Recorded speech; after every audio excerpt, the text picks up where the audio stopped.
Yes, dictation start होगी 5 second बाद।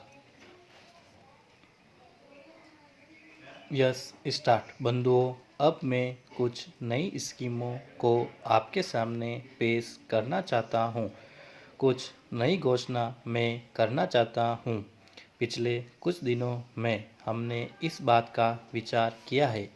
कई स्कीम हमारी चल रही है, लेकिन उनके साथ साथ नई स्कीमों को बनाना पड़ेगा और लोगों के सामने पेश करना पड़ेगा, लागू करना पड़ेगा। पहली स्कीम हमारी बहनों के संबंध में है। ग्रामीण बहनों से, विशेषकर आज महिला की जो स्थिति है हमारे समाज में आपसे छिपी नहीं है। इस स्थिति को सुधारने की आवश्यकता है और हम समझते हैं, और कई लोगों का यह कहना है कि जब तक महिला को आत्मनिर्भरता नहीं मिलती पैसे के मामले में, इसे समाज में सम्मान नहीं मिलेगा। आर्थिक मामलों में आत्मनिर्भरता जहां हो सके उसे मिले, तो फिर उसका सिर ऊंचा हो जाएगा। केवल कामकाज करने का नहीं, लेकिन समाज के एक घटक के रूप में उसको स्थान मिलना चाहिए। उस कार्यक्रम के सिलसिले में हमने सोचा है, सुझाव यह है कि एक जो बालिग महिला इस देश में है, उसका एक खाता खुले, डाक खाने में खुले, बैंक में खुले, जहां कहीं खोला जा सकता है खुले, ताकि समाज में एक अकाउंट होल्डर का स्थान उसको मिल जाए। अपना पैसा चाहे 100 रुपये सही, 50 रुपये सही, 30 रुपये सही, अपना पैसा जो अपने हिसाब से अपने अकाउंट में डालकर वहां से लेने और उसमें देने की यह जो आज़ादी होती है, महिलाओं को भी होनी चाहिए। इसलिए हमने सरकार की तरफ से 1000 करोड़ खर्चा जिस पर होने वाला है, इस स्कीम को लिया है। जो महिला एक साल के भीतर 300 रुपया जमा कराएगी, अपने खाते में एक खाता खोलेगी पोस्ट ऑफिस के सेविंग अकाउंट में, तो सरकार उसको 75 रुपये देगी और एक साल के बाद 375 रुपये उसको मिल जाएंगे।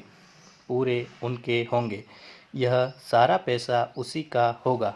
हम उसके पास से कुछ नहीं लेना चाहते, 75 रुपये और देना चाहते हैं।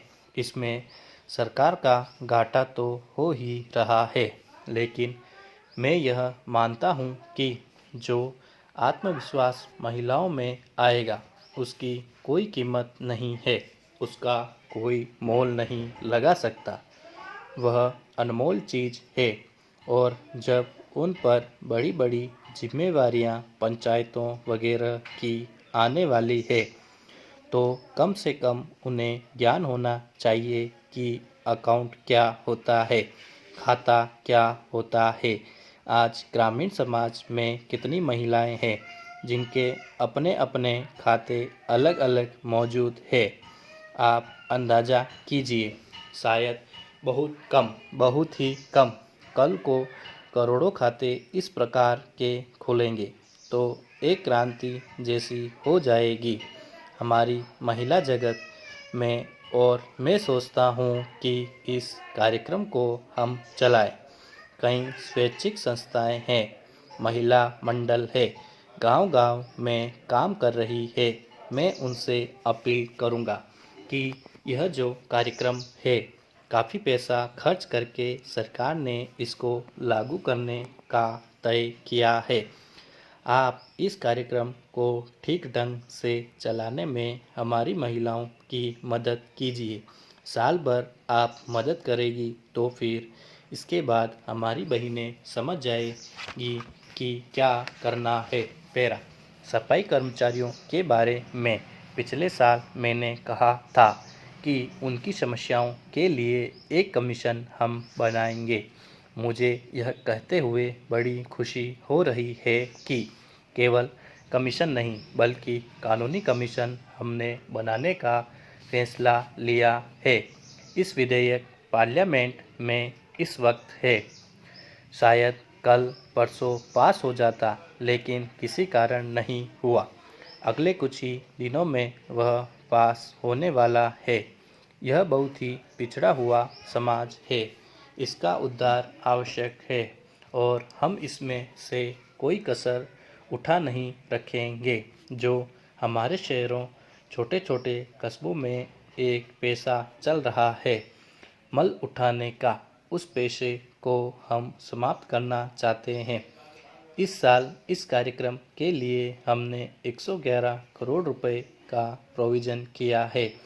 आगे भी करेंगे और इस पेशे को समाप्त करके इनके लिए कोई और काम देने की पूरी तरह कोशिश करेंगे। यह स्कीम चल रही है और मुझे उम्मीद है कि कुछ सालों में यह पूरी हो जाएगी। जब यह कमीशन बनेगा तो सफाई कर्मचारियों के सारे हालात पर वह गौर करेगा और उनके उपाय ढूंढेगा। मैं आपको यह यकीन दिलाना चाहता हूँ, इन भाइयों को, बहनों को, कि कमीशन जो भी करेगा उस पर सरकार पूरा ध्यान देगी। पेरा। इसके बाद मैं बुनकर भाइयों से कहना चाहता हूँ कि पहली बार आपके जीवन में एक परिवर्तन आने वाला है। इससे पहले जितनी योजनाएं गांव में होती थी उनसे इनका कोई संबंध नहीं रहता था।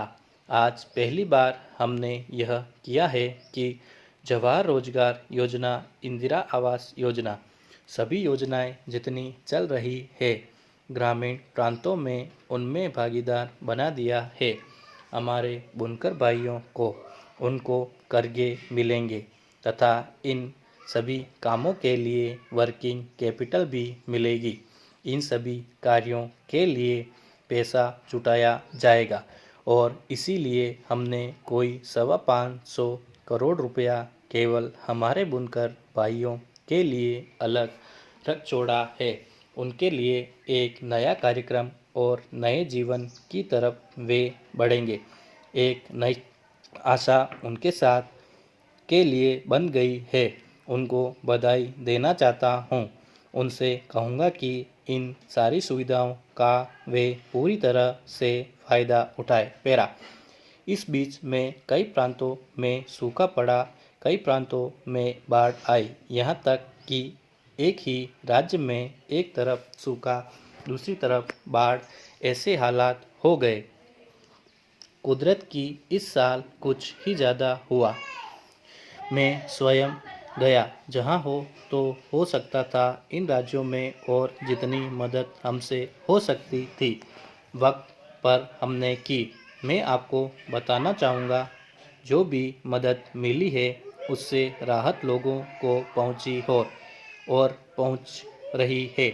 लेकिन जहाँ तक बाढ़ का सवाल है, यह केवल हर साल बाढ़ आती है, चली जाती है। थोड़ी बहुत हम मदद कर देते हैं, फिर लोग भूल जाते हैं। अगली बार तक यह कुछ ठीक नहीं लग रहा है। हमें इस बात का उपाय करना है कि इन बाढ़ों को हमेशा के लिए रोकने के लिए उपाय हम सोचें। इसकी हम पूरी तरह से छानबीन करेंगे। स्टॉप।